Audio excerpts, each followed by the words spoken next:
ini ada latar belakang dari terjadinya pemberontakan Andi Agis. Nah, bermula pada saat 17 Agustus 1945, di situ Indonesia masih berbentuk federasi atau negara bagian. Nah, di situ juga termasuk ada NIT atau Negara Indonesia Timur yang terbentuk pada Desember 1946. Nah, setelah konferensi meja bundar pada tanggal 23 Agustus sampai 2 November 1949 di Den Haag, Indonesia itu menyatakan diri sebagai negara RIS atau Republik Indonesia Serikat yang terbagi menjadi 16 bagian.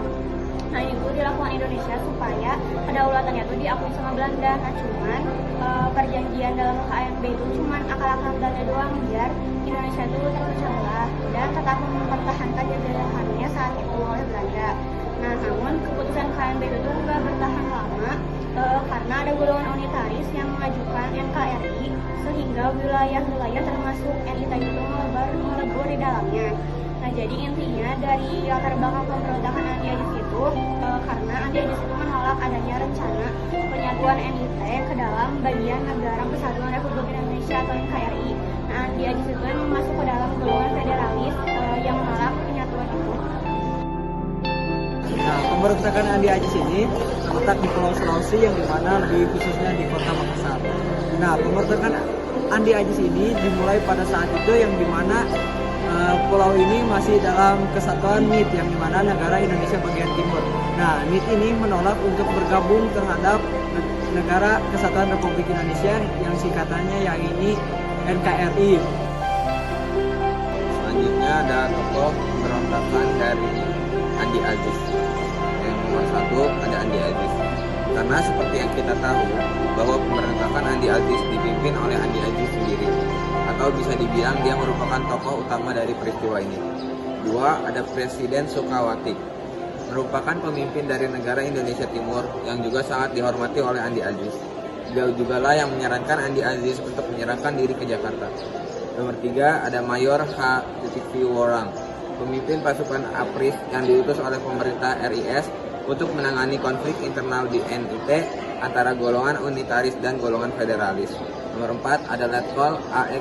Kawilarang, pasukan ekspedisi yang menumpas pemberontakan Andi Agis dipimpin oleh beliau. Gak tanggung-tanggung, Letkol Kawilarang memimpin sebanyak 12.000 pasukan. 5 ada Presiden Soekarno. Soekarno menjabat sebagai Presiden RIS pada waktu itu. Dalam peristiwa pemberontakan ini, beliau menyatakan bahwa Andi Agis adalah pengkhianat dan harus ditumpas. Selanjutnya ada upaya dalam penyelesaian pemberontakan Andi Agis. Pemerintah Indonesia langsung bertindak mengeluarkan ultimatum kepada Andi Agis yang dikeluarkan pada 8 April 1950. Secara garis besar, ultimatum itu berisikan perintah agar Andi Agis melaporkan diri sebelum 4x24 jam. Jika Andi Agis tidak melakukannya, maka kapal Angkatan Laut Hang Tuah akan mengebom kota Makassar. Pemerintah Indonesia juga memerintahkan agar Andi Agis menyerahkan semua senjata yang dimilikinya dan digunakannya, serta membebaskan para tahanan. Upaya pemerintah untuk mengultimatum Andi Agis ternyata tidak berhasil. Akhirnya, pemerintah Indonesia mengirimkan ekspedisi ke Makassar pada 26 April 1950 yang dipimpin oleh Kolonel Alex Kawilarang. Andi Agis ditangkap pada 15 April 1950 saat ia datang di Jakarta. Dengan perjanjian ia tidak akan ditangkap.